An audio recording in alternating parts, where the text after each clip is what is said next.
چھاڑنے والے اقبال جب اپنی قوم کی پستی اور ناکامی کو دیکھتا ہے تو وہ ہتھیار اکٹھا کرنے کا مشورہ نہیں دیتا، بلکہ اقبال جب اپنی قوم کو مشورہ دیتا ہے تو کہتا ہے قوت عشق سے ہر قصد کو بالا کر دے، قوت عشق سے ہر قصد کو بالا کر دے، پہلے اس میں محمد سے اجالا ہے، محمد سے وفا تو میرے محمد تیرے ہیں، یہ جہاں چیز ہے کیا نہ ہو قلم تیرے ہے۔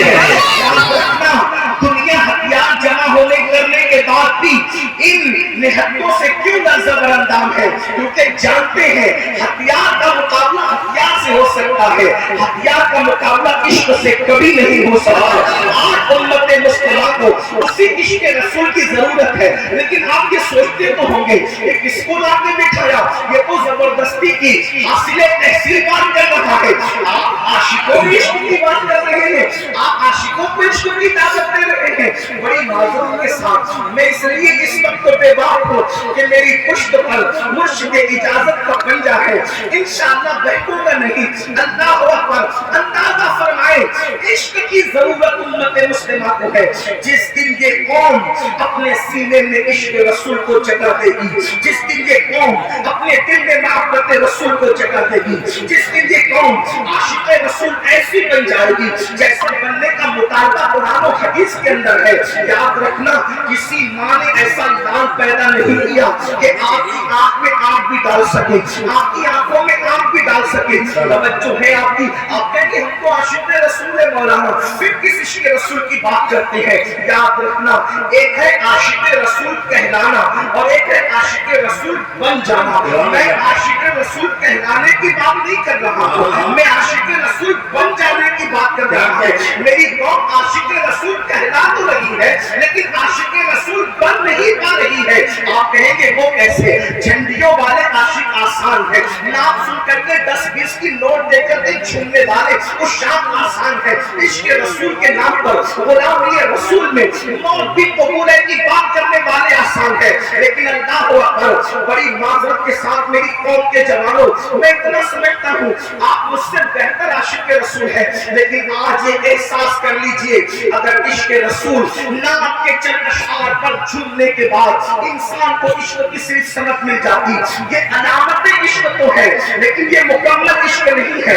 نعرے کہنا، نعرے سننا، جلسے کرنا، جلوس کرنا یہ علامت عشق تو ہے لیکن یہ حقیقت عشق نہیں ہے۔ حقیقت عشق کچھ اور ہے۔ میری قوم کے جوانوں آپ سے میں پوچھنا چاہتا ہوں جب عشق گنبد خضرا کے مکین سے ہے تو آپ کے موبائل کے اسکرین پر ہیرو کی تصویر کیوں ہے؟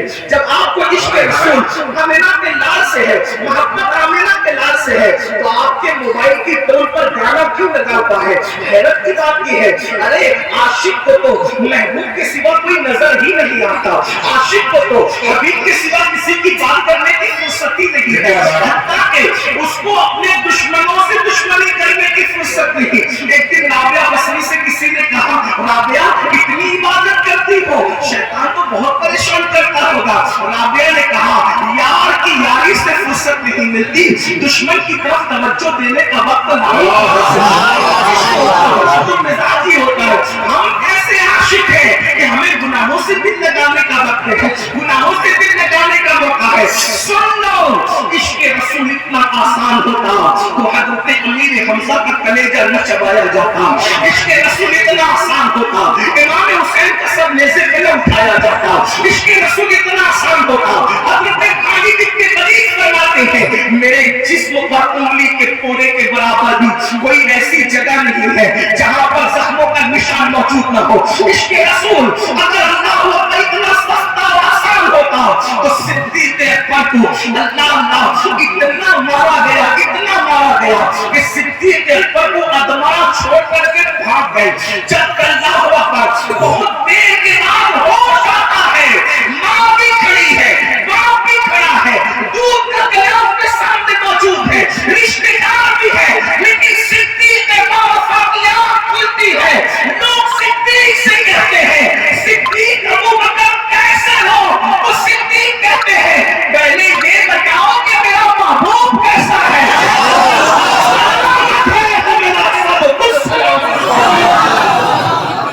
عشق کہاں گیا؟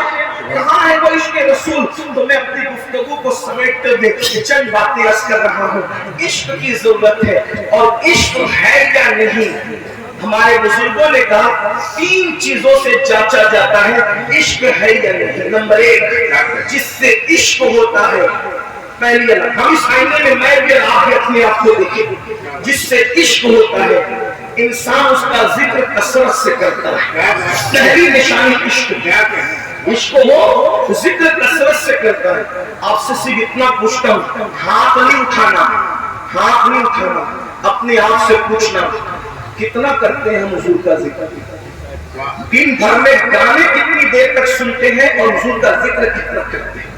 دن بھر میں غیبت کتنی کرتے ہیں اور ذکر رسول کتنا کرتے ہیں؟ دن بھر میں واٹس ایپ کو کتنا ٹائم دیتے ہیں اور ذکر رسول کو کتنا ٹائم دیتے ہیں؟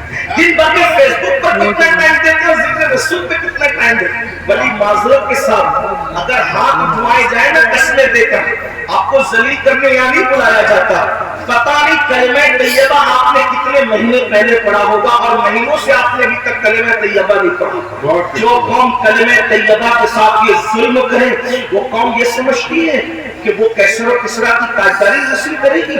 جو قوم کلمہ طیبہ، قرآن تو دور کی بات ہے، چلے قرآن پڑھنا آپ کو نہیں آتا، کلمہ طیبہ تو کسان بھی پڑھ سکتا ہے، کلمہ طیبہ تو جھاڑو لگانے والا آدمی بھی پڑھ سکتا ہے، کلمہ طیبہ میں کوئی مخرج کا مسئلہ بھی نہیں ہے، کلمہ طیبہ آپ کو یاد بھی ہے، لیکن اپنے آپ میں ڈوب کر پوچھو کہ کلمہ طیبہ کب پڑھا آپ نے؟ آپ کہتے ہیں حضرت دعا کریں میری روزی میں برکت ہو. ہم کہتے ہیں جو کلمہ طیبہ کفر کی گندگی کو دور کر سکتا ہے وہ کلمہ طیبہ کی بے برکتی کو دور نہیں کر سکتا. لیکن میری قوم نے اللہ کی وہ قدر نہیں کی جیسا کہ قدر کرنے کا حق تھا. وما قدر اللہ حق قدری، تم نے اپنے اللہ کی وہ قدر نہیں کی جیسا کہ قدر کرنے کا حق تھا. جو قوم مہینوں کلمہ طیبہ نہ پڑھے اس قوم کو عزت کی زندگی کیسے مل سکتی ہے؟ اس قوم کو وقار کی زندگی کیسے مل سکتی ہے؟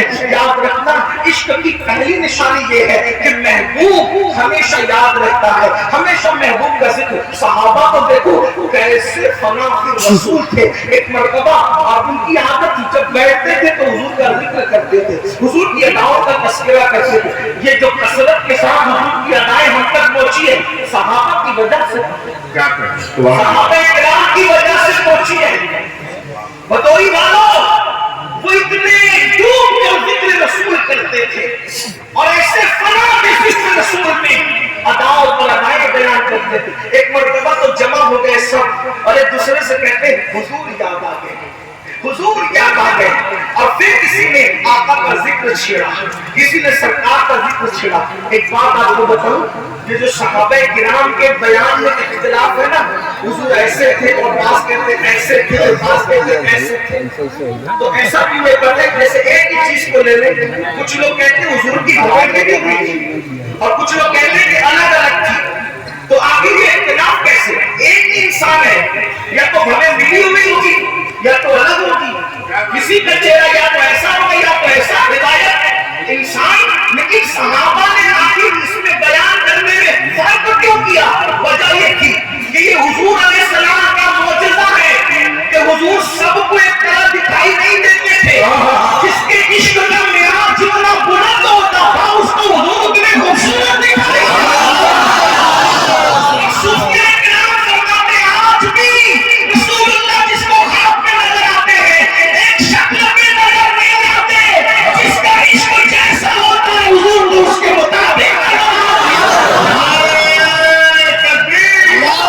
اللہ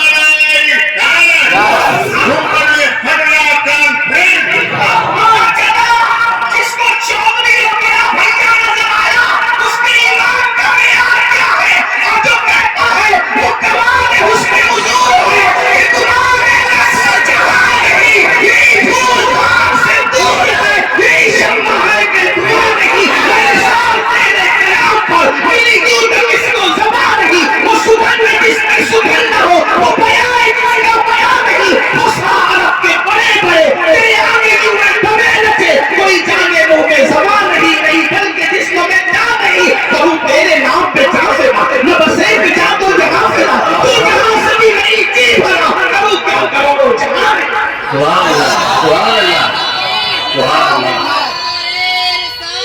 یا رسول اللہ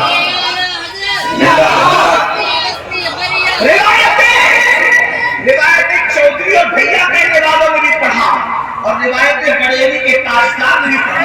روایتوں میں بات نہیں تھی، بات میں عشق تھی. جیسا عشق ہوتا ہے محبوب ویسا نظر آتا ہے، اور جس کو محبوب ہی نہ نظر آئے پھر اس کی حیثیت کیا ہے. وہ صحابہ جمع ہوئے، حضور کا ذکر کیا ذکر کیا ذکر کیا ذکر کیا، کرتے کرتے اتنا تڑپے بہت محبوب یاد آیا.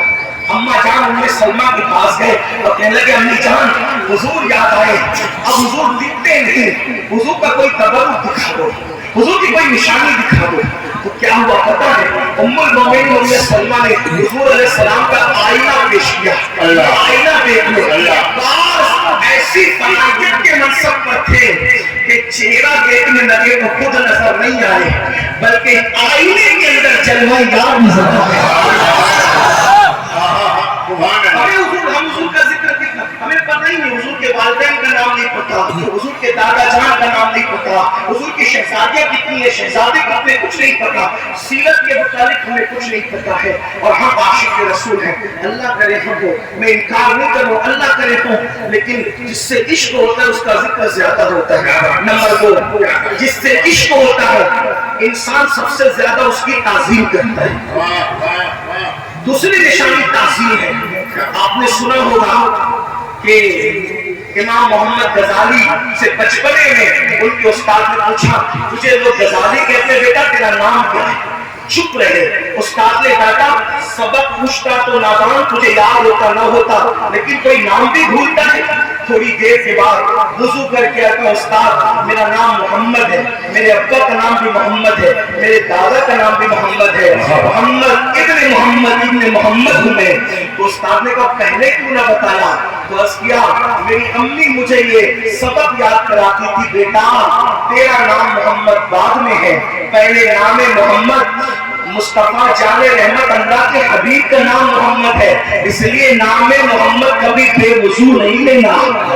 استاد نے ماں کا یہ سبق یاد کرایا ہوا ہے کہ میں کبھی بھی نام محمد بے وضو، بچپنے کے عالم میں یہ حال ہے. بچے ایسے تھے، آپ کہتے ہیں ہم بادشاہ تھے، بادشاہ کیسے تھے؟ آج تو حضور کا نام یوں روا روی میں لیا جاتا ہے، آقا کا ذکر ہوتا ہے تو لوگ درود بھی نہیں پڑھتے. حالانکہ میرے آقا علیہ السلام فرماتے ہیں جو میرے ذکر کے وقت مجھ پہ درود نہ پڑے وہ بخیل ہے. فرمایا جس کے سامنے میرا ذکر ہو مجھ پہ درود نہ پڑے وہ اللہ کی رحمت سے دور کر دیا جائے. اللہ اکبر. پوری محفلیں ہوتی ہے ہم حضور علیہ السلام کے درود بھی نہیں پڑھتے. بلکہ ایک بات کہوں، ایمان لگتی بات ہوں، برا لگے تو معاف کر دینا. بلکہ اب حالات یہ ہو گئے حضور علیہ السلام کا ذکر ہوتا ہے تو پورے مجمع پہ سناٹا چھا جاتا ہے، اور جب اپنے پیر کا ذکر ہوتا ہے تو نوٹ بھی چلنے لگتی ہے، مجمع بھی زندہ ہو جاتا ہے. یہ اہل سنت کی نشانی ہے. اہل سنت کی نشانی تو یہ ہے کہ سب ان پہ ٹچ کرو. مرشد کا ہاتھ بھی پکڑا تو انہی کے لیے پکڑا تاکہ ان کی معرفت نصیب ہو جائے. اب کوئی پاگل ہے شاید جو رسول اللہ کا ذکر کرے گا، جب اس کو اس پہ نہ داد ملے گی نہ فریاد ملے گی تو پھر وہ جن کے سکے چل رہے ہیں، جن کے مریدوں کی ٹولیاں ہیں اور پھر انہی کا ذکر ہوگا. میں یہ نہیں کہتا پیروں کا ذکر کرو، ہم بھی اپنے مرشدوں کا آقایان نعمت کا ذکر بالکل رچ رچ کے کرتے ہیں، لیکن اتنا ضرور کرتا ہوں کہتا ہوں سب کا کرو، سب سے زیادہ ان کا کرو جس کا ذکر. اسی لیے ہمارے یہاں ہماری عوام کو سیرت رسول کا خبر نہیں، سیرت رسول کی اطلاع نہیں ہے. بڑی معذرت کے ساتھ اور آپ سے بات کہتا ہوں، یاد رکھنا اللہ کے رسول نے معیار ایمان یہ قرار دیا لا یؤمن احدکم حتی اکون احب الیہ من والدہ وولدہ والناس اجمعین. باپ سے زیادہ، اولاد سے زیادہ اور تمام لوگوں سے زیادہ جب تک تمہارے دل میں حب رسول نہیں ہو، سب سے زیادہ. سبحان اللہ. پھر محفلوں کا معیار کیا بن گیا؟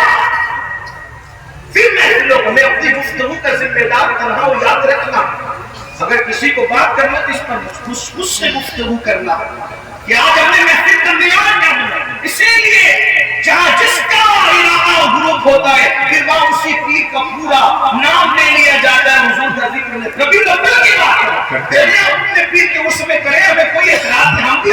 مشاہد پر گھنٹوں گفتگو کرتے رہیں گے، اور ہم اپنے پیر کے ذکر کو، اپنے مشاہد کے ذکر کو دل کی زندگی کا سبب سمجھتے ہیں۔ لیکن میلاد النبی میں بھی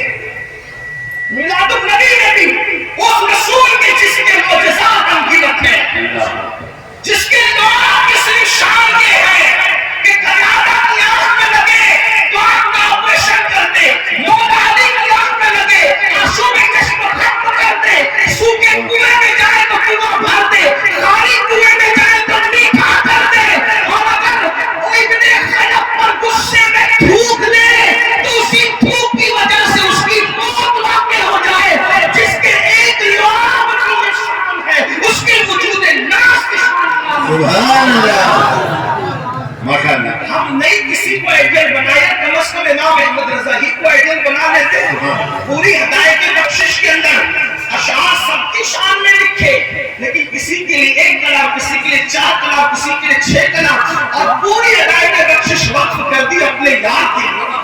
سبحان اللہ۔ کیا شان سے کرتے کرتے کبھی تو یوں کہتے سرکاؤں کا قدم ہے، کلے سلطان قدم پھول، رب پھول، قدم پھول، زکر پھول، قدم پھول، واللہ جو مل جائے میرے کل کا پسینہ، مانگے نہ کبھی ادھر نہ پھر چاہے تو ان پھول، دندام و لبو سلسلو کے شام پہ فدائی، اے دروے عدن نالی زمن مشکل کو کن پھول، اور دل اپنا بھی شہدائی ہے اس ناخن باتا، اتنا بھی مہے نو پہ نارے چڑھ کے قرآن پھول، اور کیا بات رضا اس چمنستان کرم کی سہرا ہے کلی جس میں حسین اور حسن پھول۔ زندہ باد، سبحان اللہ۔ تو تعظیم کی بات ہو رہی، سب سے زیادہ تعظیم ہوتی صدیق اکبر بارگاہ رسالت میں آتے، منہ میں پتھر رکھ کر کے آتے، منہ میں پتھر کیوں؟ اس لیے کہ اللہ کا حکم ہے لا ترفعوا اصواتکم فوق صوت النبی، نبی کی آواز پر اپنی آواز اونچی نہیں کرنا، تو پتھر رکھ کے آتے، بات ہی نہیں کریں گے اور منہ